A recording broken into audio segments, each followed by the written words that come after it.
¿Qué tal, amigas, amigos del canal Terráqueo? Les saluda nuevamente Alan García Huitrón, criminólogo y maestro en Derechos Humanos y Democracia, profesor investigador del Instituto Nacional de Ciencias Penales, colaborador del Instituto de Estudios Criminológicos Transdisciplinarios y docente del Colegio Libre de Estudios Universitarios, plantel 1 de la Ciudad de México.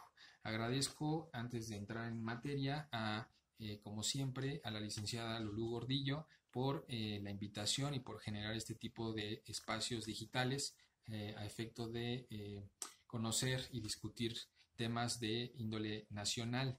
Eh, el día de hoy, en esta ocasión, vamos a platicar acerca de esta obra, El fenómeno de la trata de personas, análisis desde las ciencias penales y proyecto de reforma a la ley vigente, un libro en el cual yo escribí en conjunto con la maestra María Olga Noriega Sáenz, y el cual hace un par de semanas acaba de salir la segunda edición. La primera fue en el 2016, finales del 2016, y ahora afortunadamente el instituto a mediados de este año ha publicado la segunda edición, que consta de 800 ejemplares. Así que la idea, el objetivo de esta cápsula es comentar acerca de este fenómeno, acerca de este libro, y obviamente pues invitarles a que adquieran la obra.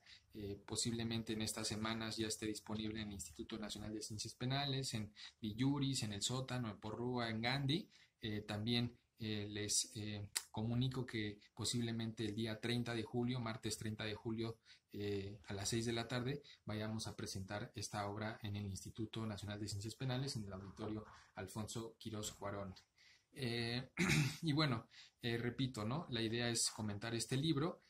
Hace un par de días este tema se volvió de nuevo de índole nacional en los medios de comunicación, precisamente porque la CNDH, la Comisión Nacional de Derechos Humanos, presentó el diagnóstico sobre trata de personas 2019, en el cual, entre otras cosas, concluye que a más de 18 años, 17 años prácticamente de que México firmó y ratificó el protocolo de Palermo, que es para combatir la trata de personas, para prevenirla, pues nuestro país no cuenta con una política real de prevención y de atención a las víctimas de este terrible delito.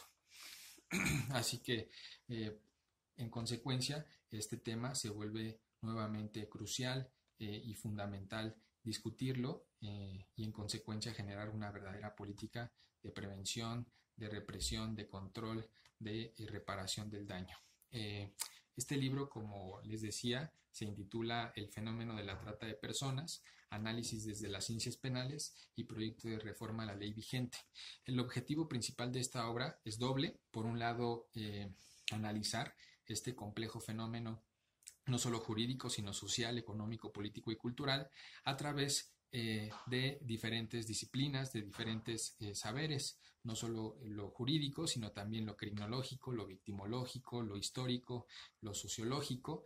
Es una visión interdisciplinaria en una primer parte y posteriormente, en un segundo momento, el objetivo es impulsar la reforma a la ley vigente, la ley vigente que tenemos desde 2012.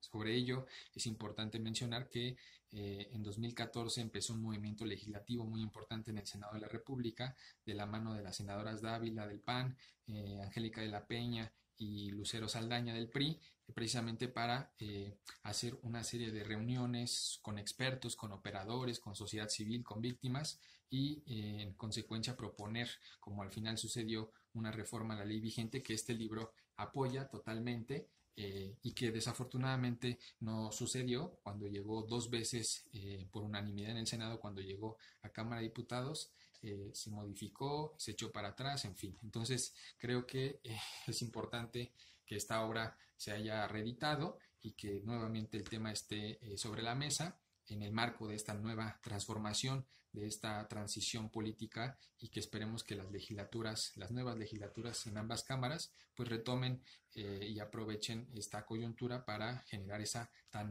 anhelada y necesaria reforma legislativa. El libro como tal se compone de varios capítulos.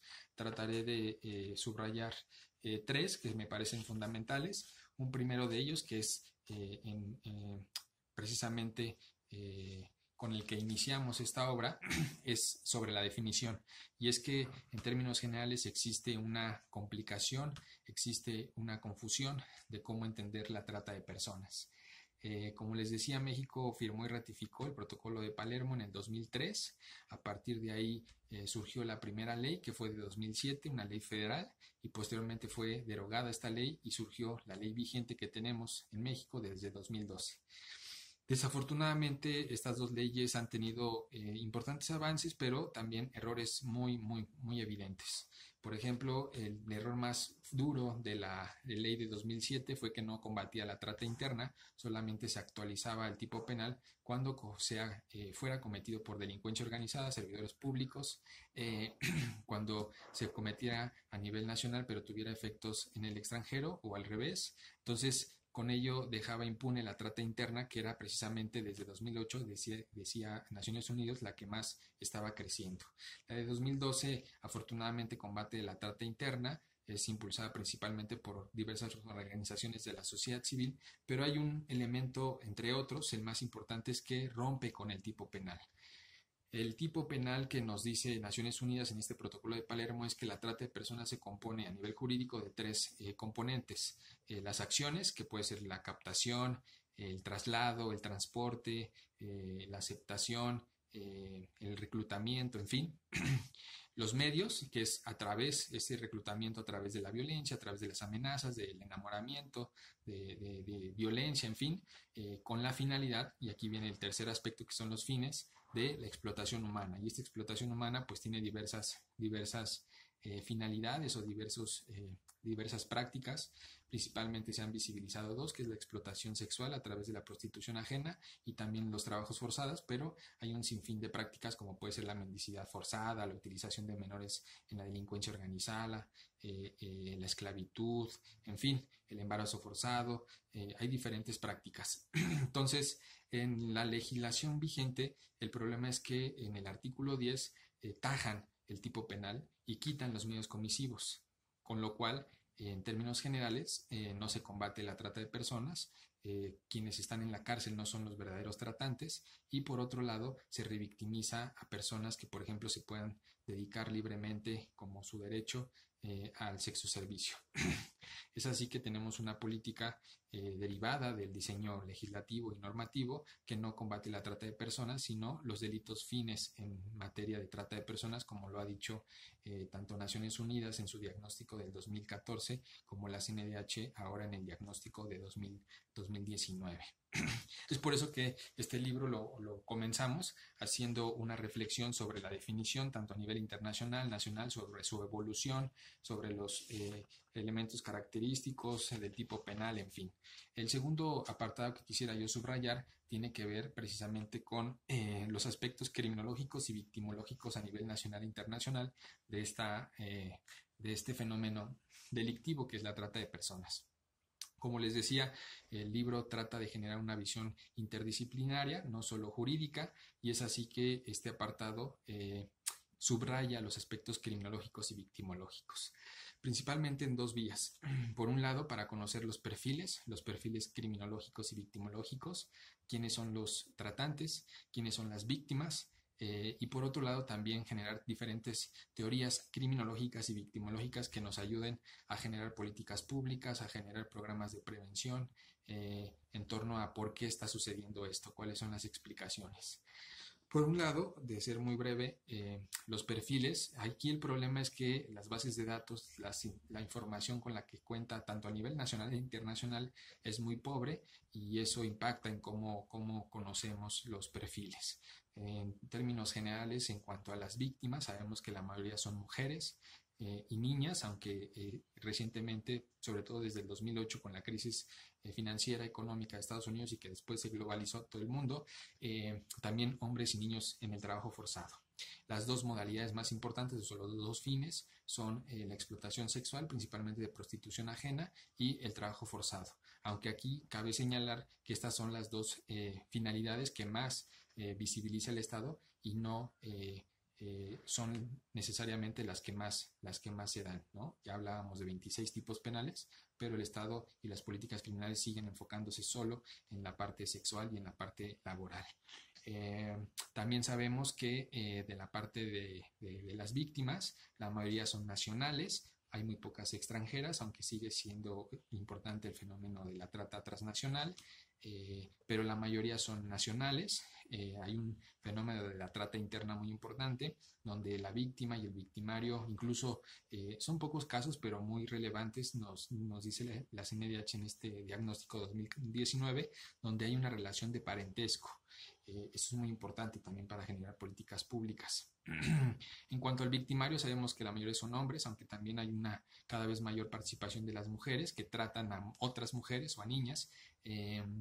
Sabemos también que la mayor parte tanto de víctimas como de victimarios vienen de contextos precarios económicamente y socialmente, lo que nos abre una posibilidad de entender estos perfiles, es decir, ambos vienen de las mismas condiciones sociales y al parecer lo que diferencia en que una persona se convierte en víctima o en tratante es un poco la parte de la personalidad, la parte de, psicológica en cuanto a su estructura y importante. Como les decía, también otro de los aspectos importantes de esta aproximación victimológica y criminológica, además de los perfiles, es generar teorías que nos puedan ayudar a comprender por qué la trata de personas, a pesar de ser una esclavitud del siglo XXI, sigue presentándose en nuestras sociedades democráticas, de derechos humanos, de mayor igualdad, de mayor acceso a la justicia, en fin. Entonces ahí yo quisiera sobre todo hablar de dos teorías, una estructural y otra individualista. La estructural principalmente a partir del realismo de izquierda, que nos habla de que muchos de los delitos, muchas de las violencias que tenemos hoy en nuestras sociedades de modernidad tardía son principalmente en cuanto a que la propia sociedad contemporánea, las estructuras económicas y políticas van reproduciendo esas mismas prácticas. Ejemplo, la violencia contra la mujer, que obviamente tiene factores o causas estructurales como puede ser el machismo, el patriarcado. Ya lo decíamos, la mayor parte de las víctimas son mujeres y niñas, lo que exige un enfoque de género en el tema de trata de personas. Entonces, es importante mencionar que la trata de personas pues, se alimenta, por ejemplo, del neoliberalismo, que cosifica a las personas, que trata como cosas a las personas, y eso obviamente va repercutiendo en muchas ocasiones el que la trata de personas sea un fenómeno constante, los medios de comunicación que cosifican a la mujer, en fin. Entonces, la variable estructural, económica y política es muy importante, la impunidad también que se tiene desde el Estado frente a este fenómeno, en fin. Y por otro, la parte individual, que es muy importante tener en cuenta, sobre todo a nivel individual y social. Ya les decía que las víctimas y los victimarios comparten muchas características, principalmente de precarización social y económica. Se ha demostrado que muchas de las víctimas sufren de depresión, de cuadros de depresión, de algunos problemas psicológicos que son aprovechados por los tratantes, de enfermedades que hoy podríamos decir colectivas, una civilización patológica como lo propone el psicoanálisis. Entonces eso obviamente es aprovechado por los tratantes para precisamente captar y enganchar mucho más fácil a estas víctimas que están en la soledad, en la indiferencia familiar, con problemas de autoestima, en fin. Y finalmente quisiera también subrayar como tercer punto de este libro el aspecto jurídico. Como les decía, la segunda parte se encarga de impulsar esta reforma. Y es así, precisamente, que en gran parte del libro, en su parte final, hacemos un análisis comparativo tanto de la iniciativa del Senado, de la ley vigente y de cómo quedó cuando se aprobó en la Cámara de Diputados. A partir de esos cuadros comparativos, ustedes podrán darse cuenta que hay una manipulación política, hay una manipulación posiblemente de tratantes dentro de la Cámara de Diputados, de algunas organizaciones que han sacado raja política, como Rosy Orozco, y entonces Precisamente por eso no ha avanzado esta reforma, que es necesaria, urgente, porque evidencia cómo México viola los tratados internacionales en la materia. Así que no me resta más que recomendarles nuevamente el libro El fenómeno de la trata de personas, análisis desde las ciencias penales y proyecto de reforma a la ley vigente. El libro es escrito por un servidor y la maestra María Olga Noriega Sáenz, editorial INACIPE.